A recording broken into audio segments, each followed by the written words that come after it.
வணக்கம். கலாம் ஆண்டு 4 நாள் 293 வியாழக்கிழமை ஆகஸ்ட் 1, 2024. இன்றைய நம்பிக்கை செய்திகள்.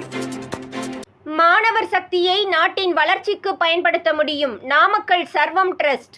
நாமக்கல் மாவட்டம் குமரிப்பாளையம் பஞ்சாயத்தில் ஜூலை 26, 2024 அன்று சர்வம் அறக்கட்டளை மோகனூர் அரசு பாலிடெக்னிக் கல்லூரி மாணவர்களுடன் இணைந்து கிராம வளர்ச்சிக்காக கிராம புள்ளி விவரங்களை சேகரிக்கும் பணியை மேற்கொண்டனர். மாணவர்கள் உறுதிமொழி ஏற்று தொடங்கப்பட்ட இந்நிகழ்வில் 70க்கும் மேற்பட்ட மாணவர்கள் ஆர்வமுடன் கலந்து கொண்டனர்.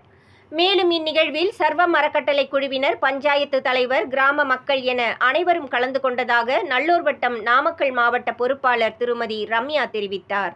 நம்பிக்கை செய்திகளுக்காக சென்னையிலிருந்து தயாநிதி. தமிழகத்தில் விழிப்பற்ற இளைஞர்கள் தகவல் அறியும் உரிமை சட்டம் 2005 பிரிவு 2J கீழ் அருப்புக்கோட்டை ஊராட்சி ஒன்றியத்தில் கள ஆய்வு.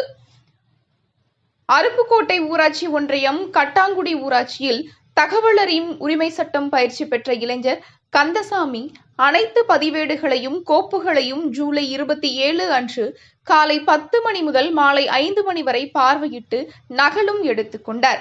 சமூக பொறுப்புடன் செயல்பட்டு அறிவார்ந்த சமூகத்தின் லட்சிய இளைஞராக திகழும் கந்தசாமி அவர்களுக்கு தகவல் அறியும் உரிமை சட்டம் மாநில பொறுப்பாளர் திரு ஹக்கீம் பாராட்டுக்களை தெரிவிக்கிறார். செய்திகளுக்காக சேலத்திலிருந்து சி. ஹரிஸ்வேதா. தாம் படித்த தம்பிக்கோட்டை மேலக்காடு பள்ளியில் முன்னாள் மாணவர்களுடன் உரையாடுகிறார் பேராசிரியர் பழனித்துரை. புதிய தமிழகத்தை உள்ளாட்சி மூலமாக கட்டமைக்க விரும்பும் இளைஞர்களுக்கு சிறந்த வழிகாட்டியாக திகழும் நல்லூர் வட்டம் பேராசிரியர் பழனித்துரை ஐயா தாம் படித்த தஞ்சாவூர் மாவட்டம் தம்பிக்கோட்டை மேலக்காடு அரசினர் உயர்நிலைப் பள்ளி அழைப்பின் பேரில் அப்பள்ளியின் முன்னாள் மாணவர்களுடன் உரையாடவிருக்கிறார். தமிழகத்தின் மக்கள் வழிகாட்டியாக திகழும் பேராசிரியர் திரு பழனித்துரை ஐயா தங்கள் பள்ளியில் பயின்றவர் என்ற பெருமிதத்தோடு அவரை வரவேற்க பள்ளி தலைமை ஆசிரியர், ஆசிரியர்கள், பள்ளி அலுவலர்கள், மாணவர்கள் அனைவரும் ஆவலுடன் காத்திருப்பதாகவும் இந்த நிகழ்வு அந்த பள்ளியின் மேம்பாட்டிற்கு பெரிதும் உதவும் என்றும் நம்புவதாக நல்லூர் வட்டம் மாணவர் கள பொறுப்பாளர் திரு கௌதம் தெரிவித்தார். திருச்சியில் இலவச கண் சிகிச்சை முகாம்.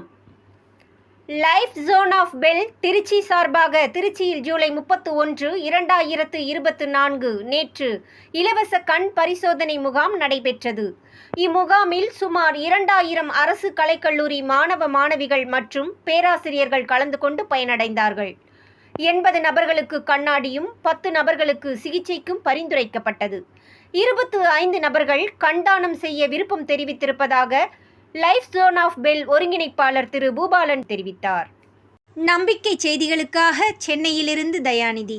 இத்துடன் இன்றைய நம்பிக்கை செய்திகள் நிறைவடைந்தன.